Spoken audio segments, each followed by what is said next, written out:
皆さんこんにちは。 Welcome to 英語ファイル。さあ、いよいよ英検1級語彙問題対策が本格的に始まります。いろいろコメントありがとうございました。どうやらですね、英語で解説をするっていう方が人気があったようなので、これから英語でですね、英検1級の語彙問題の解説をしていこうと思います。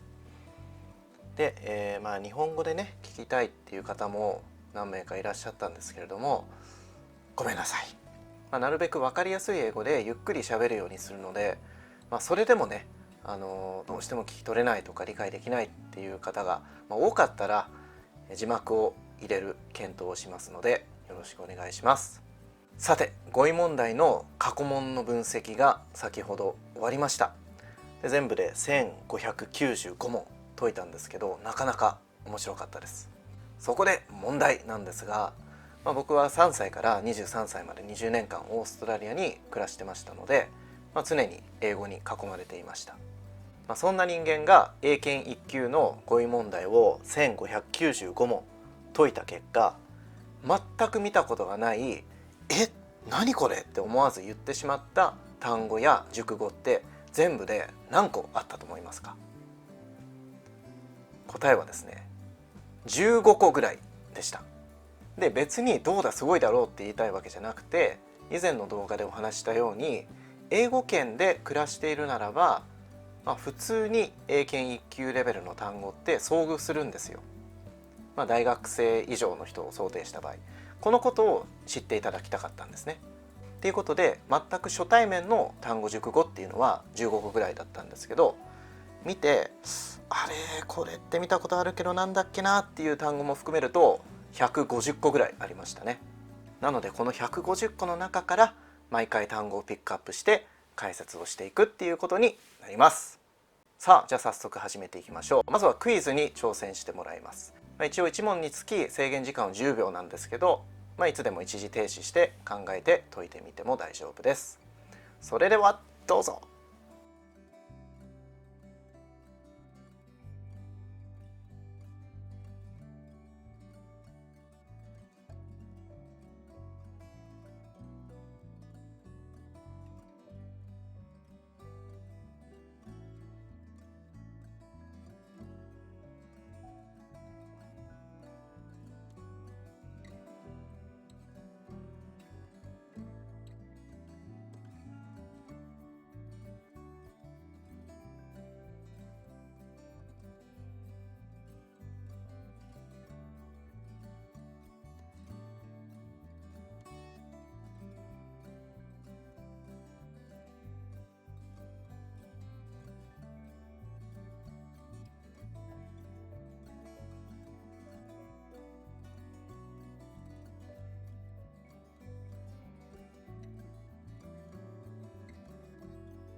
Welcome back. How did you do?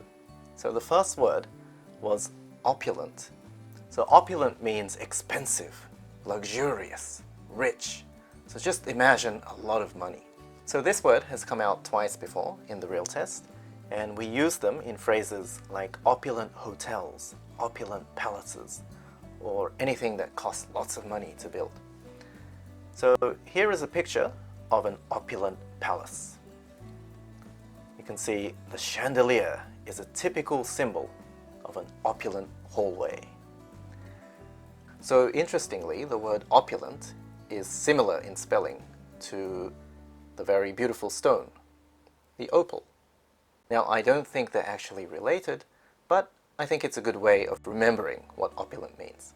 So imagine opal, beautiful, expensive, opulent, also expensive. Okay, so here's that sentence one more time. I imagined that I was a king while walking through the opulent hallway of the famous palace. So opulent, expensive, lots of money. So the second word is implore, which means to beg.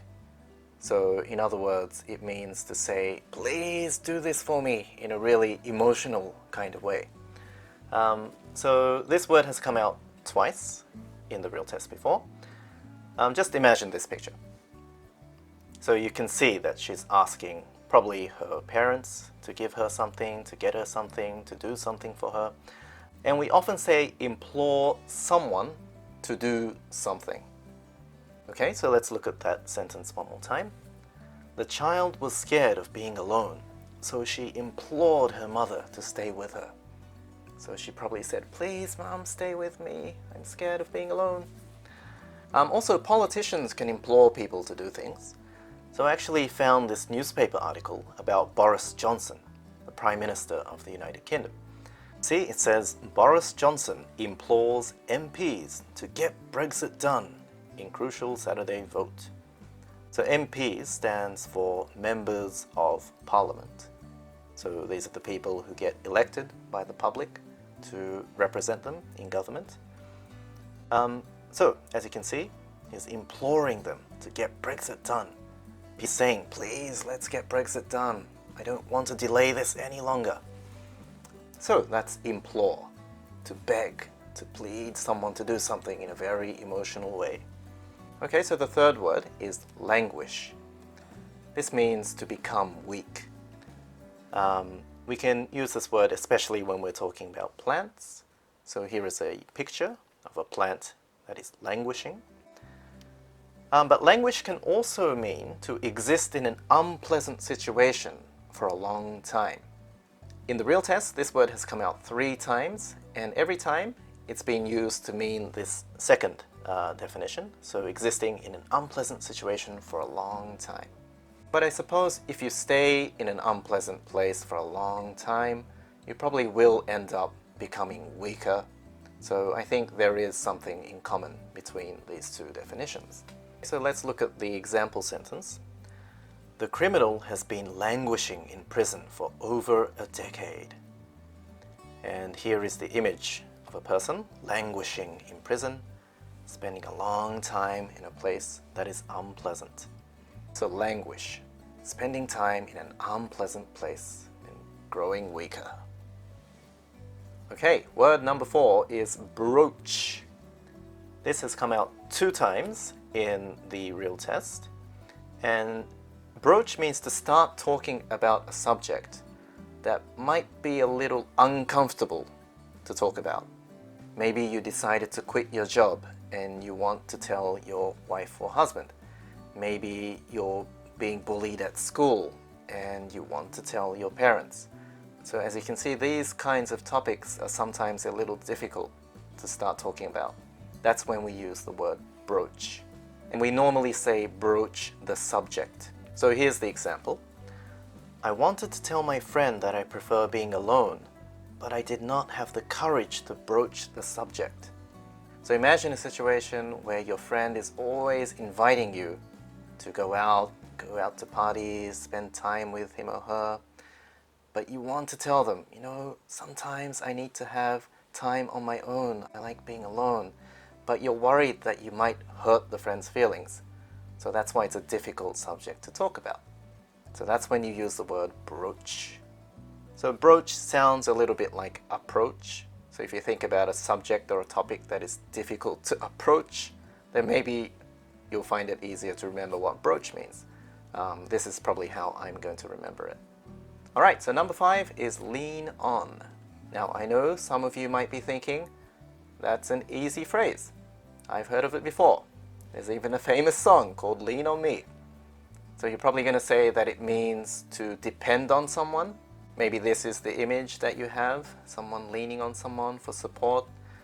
Right? It's true, lean on has this meaning, but unfortunately, when this phrase comes out in the grade 1 exam, it has a different meaning. It actually means to put pressure on someone. But if you think about it, it makes sense, because if you're leaning on someone or something like this, you're putting pressure on it. So that's why it can actually have a negative meaning as well. Alright, so let's look at the example sentence. It was discovered that the Prime Minister had been leaning on the unpopular MP to resign. Do you remember what MP stands for? Member of Parliament. So remember, lean on can have a negative meaning. It can mean to put pressure on someone, to try and make them do something, force them to do something. sometimes by threatening them. Alright, so that's all for today.